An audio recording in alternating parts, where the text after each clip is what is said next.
Selamat pagi, Bu Risha. Kami kelompok berempat dengan anggota saya, Angelina Cindy, Immanuela Kristika dengan NIM 016, Katarina Anggeta dengan NIM 001, dan Yosefin Hanuela dengan NIM 022. Pada pagi hari ini, kami akan mempresentasikan hasil kerja kami terkait dengan cerita. Nah, karya pertama punya saya, dengan tema berhemat. Target sasaran pada cerita gambar ini adalah siswa kelas 2 SD. Jenis ceritanya cerita fiksi. Nah, cerita bergambar ini mengangkat tema berhemat. Dilakukan dengan tokoh Sarah sebagai anak yang diberi uang saku oleh tokoh ibu.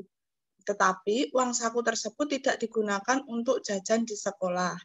Sarah memanfaatkan bekal yang dibawakan oleh ibunya untuk makan di sekolah, sehingga Sarah dapat mengumpulkan uang untuk membeli sesuatu yang bermanfaat yang diinginkannya, yakni buku cerita. Ibu Sarah bangga akan hal tersebut. Nah, ini pagi hari saat berangkat sekolah. Percakapan dimulai dari ibu. Sarah, ini bekal dan uang saku untukmu. Lalu Sarah, terima kasih Bu, Sarah berangkat dulu ya. Kepotong. Kepotong.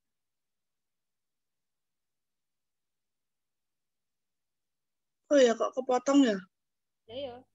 Iki emang wis teko konone apa? Enggak, Ki. Oh, apa? Oh ya, udah nggak apa-apa, dilompati aja. Nah, ini yang ceritanya Sarah bertanya kepada ibunya, loh kok uang sakumu masih utuh? Iya, Sarah hanya makan bekal dari ibu, lalu di bawahnya nanti ibunya bangga. Nah, ibu bangga kamu sudah belajar berhemat. Sarah ingin membeli buku cerita, Bu, sisanya untuk ditabung. Nah, ibunya semakin senang. Terus ke bawah lagi.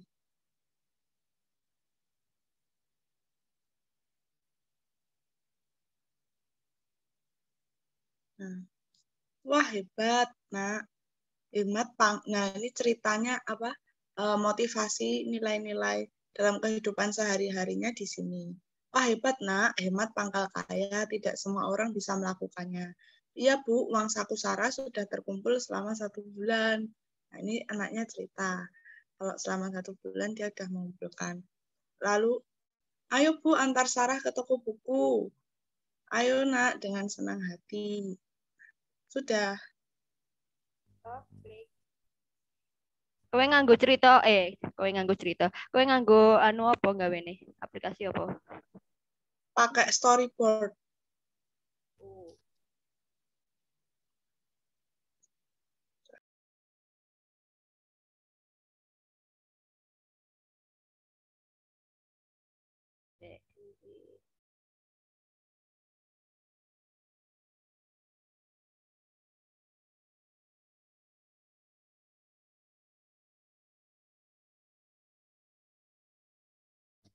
Sekarang punya Mbak Anggi.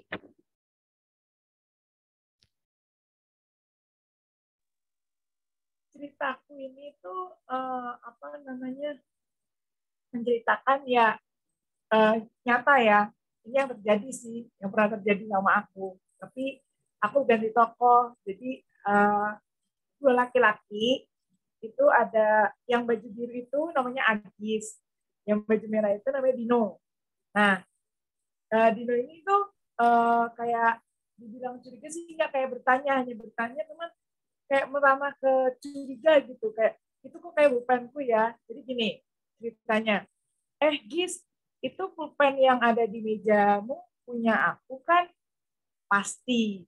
Terus itu si Dino bilang, si Agis bilang, pulpen ini punya kamu? Enak aja, ini punya aku tahu, baru beli tadi pagi di warung. Terus si Dino balas lagi, bohong, kamu pasti.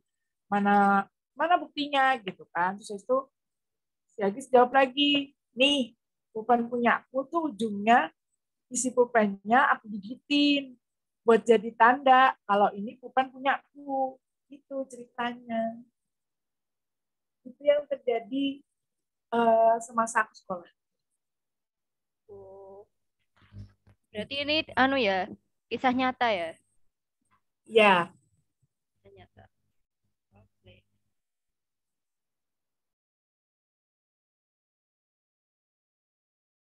Terus ini termasuk apa Mbak Anggi? Buat usia berapa? Anak-anak apa? Anak-anak. Anak-anak. Komiknya ini.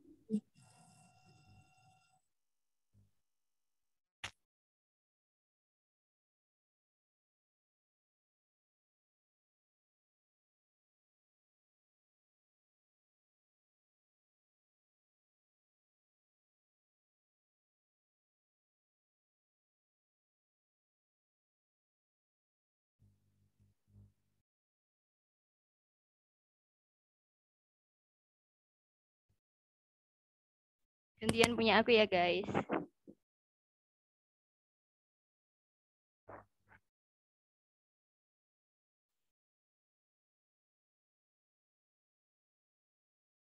Jadi punya aku ambil itu cerita legenda. Aku ambil dari sejarahnya Surabaya. Di sini aku menuliskan judulnya itu Kilas Balik Sejarah Suro dan Boyo. Karena aku pas buat itu langsung ceritanya langsung ke Surabaya gitu karena menarik menurutku gitu. Terus habis itu targetnya buat anak-anak. Terus ini dimulai dengan lagunya Re Ayo Rek, lagu khas Surabaya. Pasti udah tahu semua. Terus ini ceritanya. Hari Minggu yang cerah bertemulah Charles dan Cesa di Taman Milenial. Mereka berbincang-bincang mengenai sesuatu hal. Halo Ces, bagaimana kabarmu? Halo, kabar aku baik-baik aja. Kabarmu bagaimana? Selanjut, kabar aku ya seperti ini yang kamu lihat, kabar baik dan sehat. Wah, senang sekali mendengar kabar baikmu. Kita sudah lama sekali tidak bertemu ya. Terus lanjut. Hehe, maklumlah Ces, aku sibuk banget akhir-akhir ini, jadi tidak sempat bertemu. Hehe, iya sudah tidak apa-apa. Lalu, Charles, sekarang kita mau bahas sesuatu nih tentang sejarah ya ini, Les. Kita kilas balik pelajaran ketika SD, SMP, atau SMA dulu. Wah, ya Ces, semoga masih baik ingatanku. Hehehe. Terus langsung, iya, apa kamu masih ingat cerita rakyat atau legenda Surabaya? Oh, legenda asal-usul kota Surabaya ya, Ces? Iya, betul. Lambang kota Surabaya adalah ikan hiu dan buaya. Mengapa kedua hewan itu begitu istimewa bagi masyarakat Jawa Timur? Seingat aku ya, Jess, dahulu kala sering terjadi perkelahian antara buaya dan ikan sura atau hiu di lautan. Perkelahian mereka dipicu oleh perebutan mangsa. Kedua hewan ini sama kuat dan tangguh. Kemudian, meskipun berkelahi berkali-kali, tak ada satupun yang menang ataupun kalah. Oleh karena itu, mereka mencoba mencari kesepakatan. Kita buat kesepakatan saja. Bagi daerah kekuasaan kita menjadi dua. Aku berkuasa sepenuhnya terhadap mangsa-mangsa di air. Sementara itu, kau sepenuhnya menguasai mangsa di darat.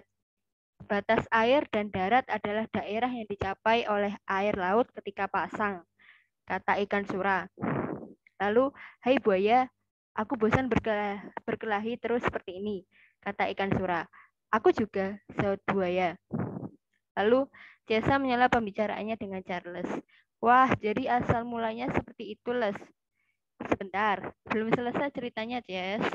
Kemudian, Charles kembali melanjutkan cerita. Oke, lanjutkan, aku menyimak saja. Baiklah, aku setuju, jawab buaya. Sejak saat itu, keduanya sepakat menghormati wilayah masing-masing, sehingga tidak ada perkelahian. Lalu, namun suatu hari, ikan sura menyalahi kesepakatan itu.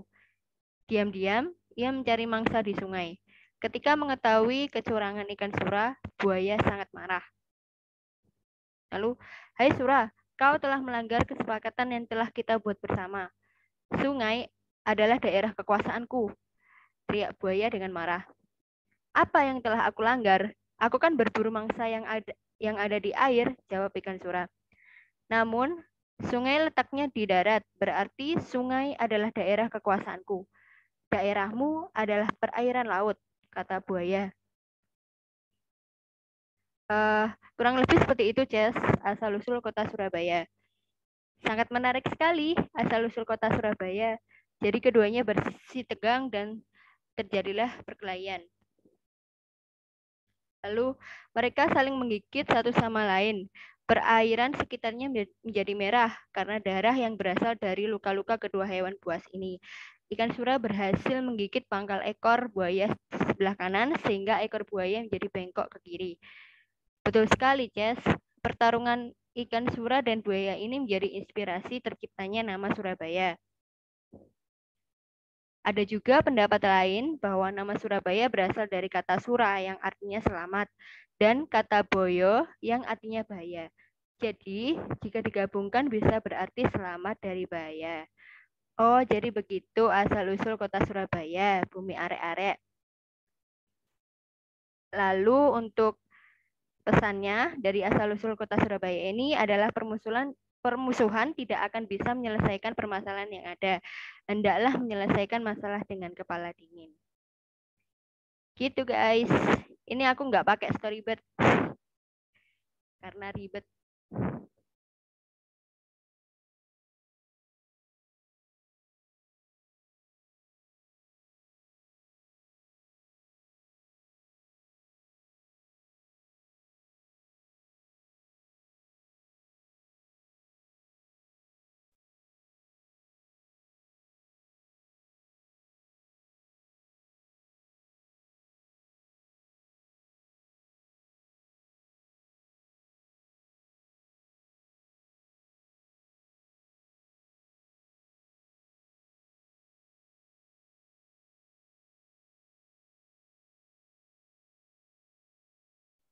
Yuk, Noella. Sekarang di sini giliran saya mau menceritakan story fabel yang sudah saya susun. Nah, di sini saya mengambil tema yaitu hubungan sosial, isu hubungan sosial. Nah, di sini saya membuat untuk usia 5 sampai 7 tahun. Nah, di sini saya mengambil kisah tentang seorang landak yang sombong atau namanya yaitu Lidi. Nah, di sini ceritanya ada seorang landak bernama Lidi yang bertemu dengan seekor raja hutan. Nah, Lidi ini tadinya ingin diserang oleh si raja hutan yang bernama Leo. Nah, mendengar ucapan si Leo, Lidi yang berduri itu langsung berjaga-jaga kalau Leo menyerang. Nah, benar saja si Leo menerkam Lidi. Untunglah Lidi sudah siap dengan serangan Leo. Boleh lanjut ke bawah?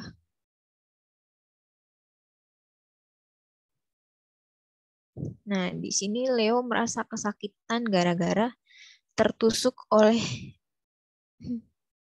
Lidi.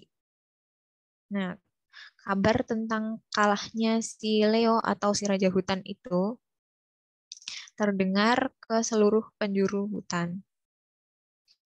Nah, yang rupanya teman-temannya ini mendengar kalau Leo itu sudah disakiti oleh si Lidi. Boleh ke bawah lagi? Nah, tak sengaja si Lidi mendengar hal itu, malah Lidi ini besar kepala atau sombong. Ternyata Raja Hutan itu bisa dikalahkan oleh dirinya hanya dengan tubuhnya yang berduri. Nah, saat itu gara-gara kesombongan si Lidi, dia berani menyingkirkan teman-temannya yang ingin mencari makan di hutan. Kemudian akhirnya makanan itu hanya dikuasai oleh si Lidi karena teman-temannya itu takut nanti bisa tertusuk duri-duri di tubuhnya. Nah, akhirnya teman-temannya itu marah istilahnya. Benar saja, kakiku menjadi sakit gara-gara berusaha menyingkirkan Lidi. Terus sayangnya semakin hari kesombongan Lidi semakin menjadi. Ia sudah berani merebut makanan binatang lain dan berbuat sesuka hatinya. Semua binatang di hutan pun menjadi resah. Kemudian mereka mengusir Lidi. Nah, banyak banget di sini teman-teman Lidi yang berusaha untuk menyingkirkan dia. Mereka tuh merasa kalau Lidi ini berbahaya karena duri-durinya. Di sisi lain Lidi yang memiliki tubuh berduri itu malah semakin sombong dan akhirnya teman-temannya itu menjauhi dia. Pada akhir ceritanya Lidi ini sangat menyesal karena kesombongannya. Ya, itu dari aku. Ini untuk usia 4-7 tahun, makanya aku bikin cerita yang fabel.